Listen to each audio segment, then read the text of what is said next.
নবীজির বিছানায় আমার মৌলা আলী শুয়ে গেলেন। আসতে বলেন, আসতে বলেন।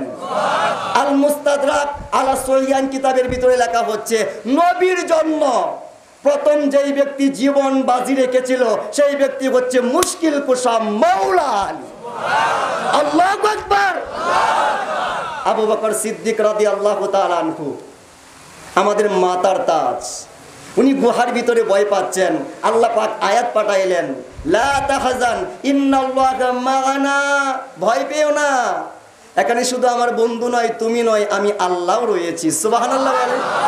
আর ওইদিকে মৌলা আলী, জানেন তলোয়ার চতুর্দিকে ঘুরতেছে, বিছানার মধ্যে ফেরাশের মধ্যে শুয়ে গেলেন, নিজের জীবনের চিন্তা করলেন না। তার নাম হচ্ছে মৌলা, কথা বলেন মৌলা, আর একটু জবান খুলে বলুন মৌলা আলী। মৌলা ইমাম হুসাইন পাক উনি বলেন, আমার যদি 100 সন্তান হতো আমি 100 সন্তানের নাম আলী রাখতাম।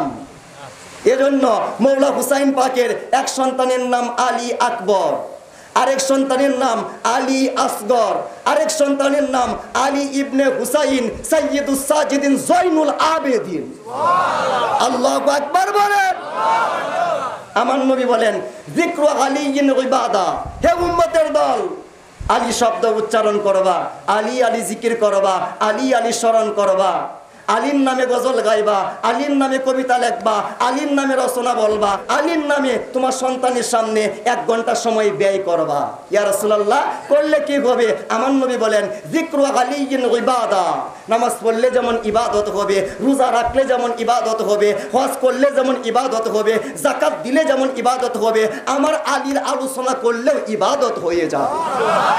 আমার নবীজি বলেন, কোনো একটা মাহফিলের ভিতরে, ইন্তেজামের ভিতরে যখন তুমি ফয়েজের ঘাটতি দেখবা, পরিবেশটা উল্টা পাল্টা দেখবা, তখন তোমরা কি করবা? যাইয়িনু মাজালিসাকুম বিযিকরি আলীইন, আমার আলীর নামে স্লোগান ধরবা, আলীর নামে গজল ধরবা, আলীর প্রশংসা করবা, আলীর নামে কবিতা গাইবা। যখন তোমরা আলীর নাম স্মরণ করবা, আল্লাহ পাক অটোমেটিক ওই মাহফিলটার ভিতরে ফয়েজের বন্যা বসিয়ে দিবেন। জবান খুলে বলেন না সুবহানাল্লাহ। একটা তাকবীর কি হতে পারে? নারায়ে তাকবীর, নারায়ে রিসালাত, নারায়ে হায়দারি, নারায়ে হায়দারি, নারায়ে হায়দারি। একটু হাত নামান সম্মানিত বাবাজিরা। আলী বিনে ওলি নয়, আলীতেই ওলি হয়। আলী তো প্রেমময়, যাহার প্রেমে নাইকো লয়।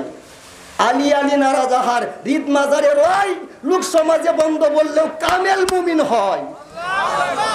লোক সমাজ মন্দ বলুক, পাগল বলুক, কাফের বলুক, বেদাতি বলুক, শিয়া বলুক, রাফিজি বলুক, কিন্তু আমার জবান হবে ইমাম শাফিঈর মতো, আমার জবান হবে ইমাম আবু হানিফার মতো, আমার জবান হবে ইমাম মালিকের মতো, আমার জবান হবে আহমদ বিন হাম্বলের মতো।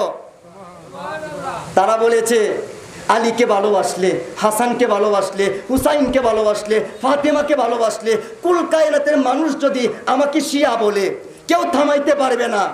দুনিয়াবাসীর লিখে নাও, আলীর কথা বললে, ফাতেমার কথা বললে, হাসানের কথা বললে, হুসাইনের কথা বললে, কেউ যদি শিয়া হয়, কুল কায়নাত যেন সাক্ষী থাকে, আমি ইমাম শাফিঈ 1 নম্বর শিয়া।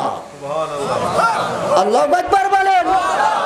শিয়া উপাধি দিয়া, শিয়া ট্যাগ দিয়া যেখানে ইমাম শাফিঈকে আটকাইতে পারে নাই, আমরা সেই ইমাম শাফিঈর ফলোয়ার, আহমদ বিন হাম্বলের ফলোয়ার, হযরত ইমাম মালিকের ফলোয়ার, আবু হানিফার ফলোয়ার, আমাদের কেউ কেউ আটকাইতে পারবে না। কথা বলুন ঠিক কিনা?